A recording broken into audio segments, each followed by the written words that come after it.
আপনারা জানেন যে গত 23/2/25 তারিখে মোহাম্মদ মিলন হোসেন 22 নামে একজন ছাত্র সে অপহৃত হয়।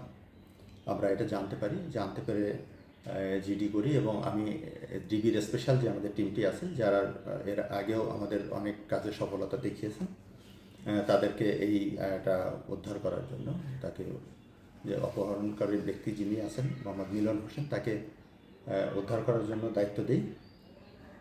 তারা চেষ্টা করে, তাদের অক্লান্ত চেষ্টার ফলে এবং তথ্য প্রযুক্তির সহযোগিতায় আমরা গতকাল দুজন আসামিকে অ্যারেস্ট করি।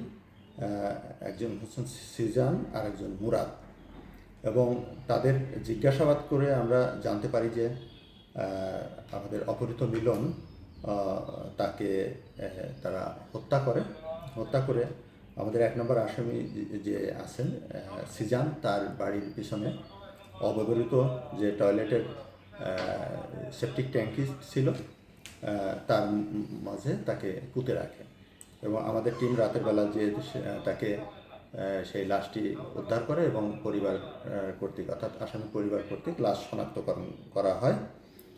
এর সাথে জড়িত মোসাম্মদ রত্না আক্তার ইভা, বয়স 19 বছর, তাকে আমরা অ্যারেস্ট করতে সক্ষম হই।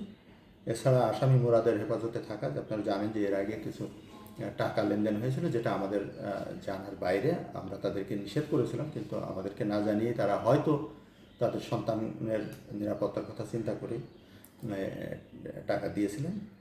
সেই টাকা থেকে 4,87,000 টাকা আমরা রিকভার করতে সক্ষম হই। আমরা কাল রাতেই ফোর্স ডিপ্লয়মেন্ট রেখেছিলাম, পুলিশের ফোর্স যথেষ্ট পরিমাণে, এখানে আর্মি ডিপ্লয়মেন্ট ছিল। স্থানীয় গণ্যমান্য ব্যক্তি যারা আছেন, পলিটিক্যাল এবং অন্যান্য সামাজিক গুরুত্বপূর্ণ ব্যক্তি, তাদেরকে আমরা ইনভলভ করেছিলাম যাতে কোনো প্রকার ক্ষতি না হয়। এই আসামির অর্থাৎ সিজানের মাকে আমরা তার সেফটি সিকিউরিটির জন্য আমরা নিয়ে আসি। তার বাবাকে আসার কথা বললেও সে বলে যে পাশের তার ভাইয়ের বাড়িতে যে এসে থাকবে। আমরা এই ব্যবস্থাগুলো নিয়েছি, কিন্তু আপনারা জানেন যে 6টার দিকে উত্তেজিত জনতা বাড়িতে অগ্নিসংযোগ করে এবং ভাঙচুর করে। ইভেন আমাদের ফায়ার সার্ভিসের সদস্যগণ সেখানে যাওয়ার চেষ্টা করলেও তারাও সেখানে আসলে পৌঁছাতে পারেন নাই। এই হচ্ছে পরিস্থিতি। ধন্যবাদ। আচ্ছা, মানে এখনও আমরা কনফার্ম না, তবে ধারণা করা হচ্ছে যে 1-2 দিনের ভিতর হয়তো এই হত্যাকাণ্ডটি ঘটিয়ে থাকতে পারে।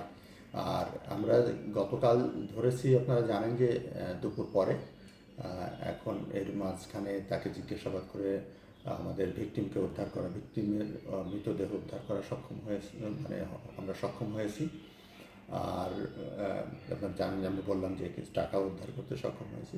এখানে আসলে অনেক জিজ্ঞাসাবাদের প্রয়োজন আছে, আমরা আদালতে প্রেয়ার দেব এবং আমার বিশ্বাস বাকি যে কোশ্চেনগুলো আপনাদের আছে এগুলো আমরা উত্তর পেলে আপনাদের সাথে হয়েছে। বেসিক্যালি এটা আপনারা জানেন যে আদালত চলাকালীন এই সময় আমরা প্রেজেন্ট করেছি তাদেরকে, আর আমরা রিমান্ড প্রেয়ার দিয়েছি। আশা করি যে রিমান্ড পেলে বাকি প্রশ্নগুলোর উত্তর আমরা দিতে পারবো আপনাদের। আমরা যতটুকু জেনেছি এরা প্রফেশনাল, কারণ এর আগেও আমরা প্রেমের ফাঁদ দেখিয়ে, তারপরে হচ্ছে চাকরির প্রলোভন দেখিয়ে এই কাজগুলো করেছে। আমরা সম্ভবত 7জন বা 8জন এরকম ভিকটিম কে আমরা পেয়েছি, হয়তো এই সংখ্যা আরও বাড়তে পারে। আমি সবাইকে আপনাদের মাধ্যমে নাগরিক সমাজকে আমি সচেতন করতে চাই যে কারোর সাথে যদি ফেসবুকে এরকম পরিচয় হয়, চ্যাটিং বা কোনো প্রলোভনে পড়ে, তারা যেন এদিকে অগ্রসর না হন, কারণ এটা একটা বড় ফাঁদ হতে পারে।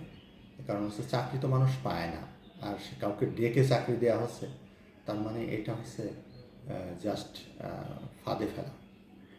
এবং যারা এই ফাঁদে পড়বে তারা হয় ওই সময় চিন্তার সম্মুখীন হবে, অথবা তারা কিন্তু এরকম অপহরণের শিকার হবে, যা পরিবারের কাছ থেকে চাঁদা আদায়ের একটা মাধ্যম হতে পারে।